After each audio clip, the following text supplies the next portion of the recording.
Hey guys, this is what you might call a bucket list fan for me.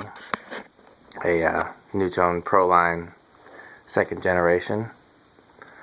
Not one of my favorite fans, but I still like them, and I'll explain why. They were the first industrial ceiling fan that I ever saw in a catalog. I got a Nutone catalog when I was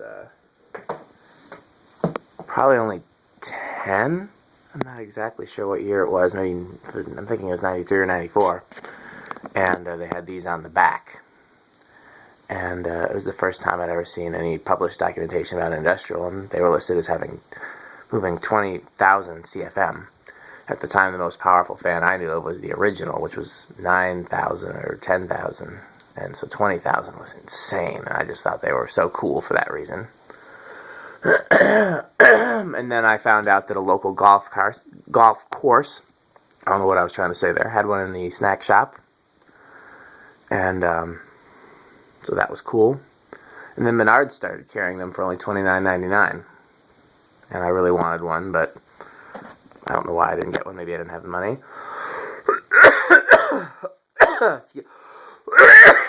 Excuse me.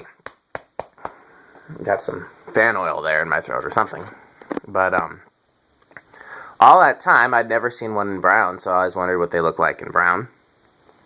And to this day, I'd never seen one in brown. This one was new in the box. I'd never opened the box before, and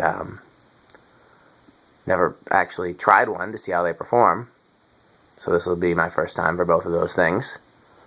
So let's check it out. Start it on low. Got the amp meter here. It's drawing 0.23 amps.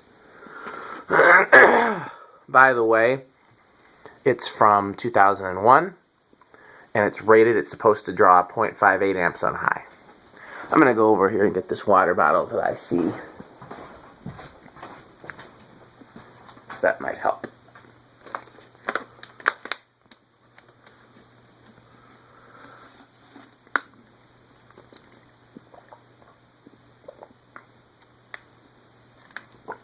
Definitely one of the stranger fans I've put together. There's no yoke under the lower canopy. The capacitor just basically mounts to the side of the down rod,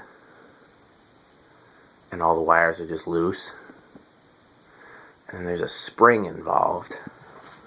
Definitely not the easiest fan to assemble.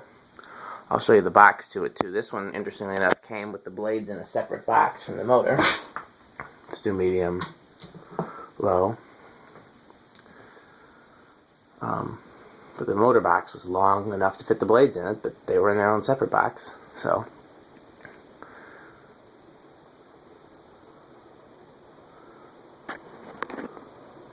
pretty fast for medium low. We're drawing 0.4 amps, so we're pretty close to the rating. I'll show you there. Let's go up to medium high. I didn't check. I'm assuming this is, obviously it's a stamped steel motor, but I'm assuming they're stamped steel blades as well. They don't seem like they would be aluminum. Getting a good breeze from it here on medium high. It's drawing 0.48 amps. And up to high. Go up to 0.54. Not a big change in speed there between medium and high. Not a big change in air movement either. Let's check it out. Directly under it, we've got a good breeze, but it's straight bladed. I would expect that. As we move out,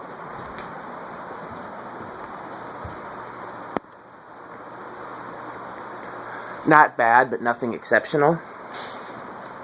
Better than some of the really crappy industrial fans I've tested, but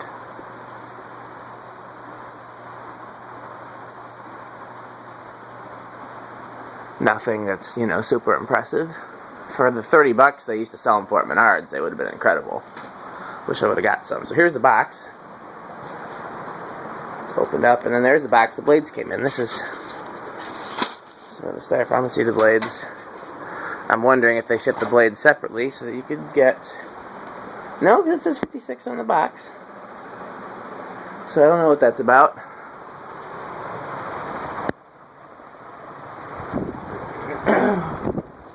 Let's spin it down. We're at 0.53 amps. Now we're at 0.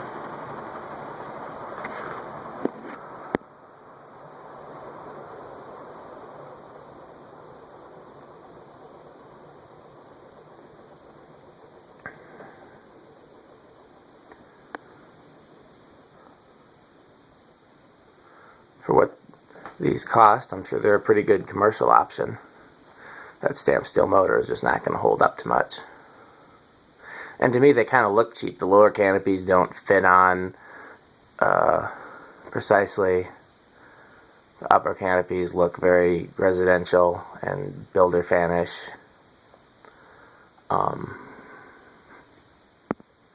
Not that too many people would notice that in a commercial environment. They just, to me, I think something's a really quality looking industrial or commercial fan in a commercial environment just looks classy, like the gold lines in the laundromat, and you put something like this in there, and it's like when the upper canopies didn't go all the way to the ceiling and we had to use the material to make it fit. If we didn't do that, you might not notice why it looks less clean, but you don't think it looks as nice overall. Maybe you can't place why.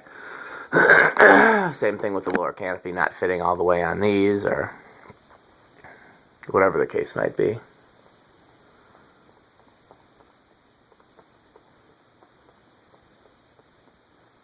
I do like that the mounting bracket is stamped steel rather than cast pot metal. If it was going to be a ball socket, I'm just not crazy about pot metal mounting brackets.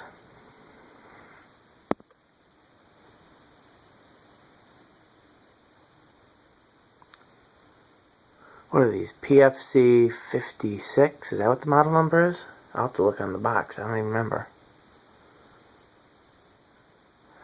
Just in case I forget to put it in the last video. I know I forgot to mention it in the video.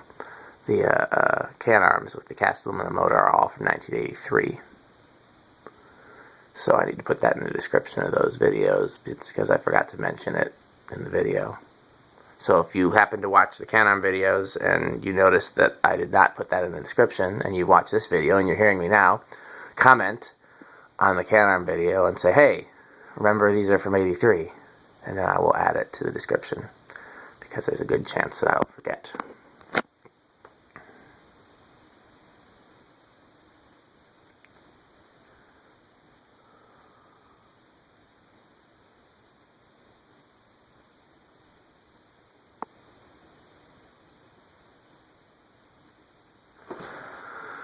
Okay, real quick.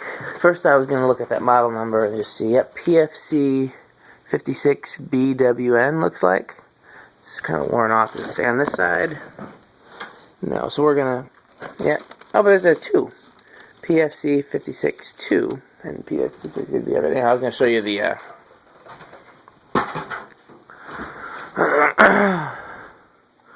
goings on under here. So you can see there's just a capacitor that mounts there, and everything else is just loose. And it's kind of a pain to assemble. So, okay, now you know everything there is to know.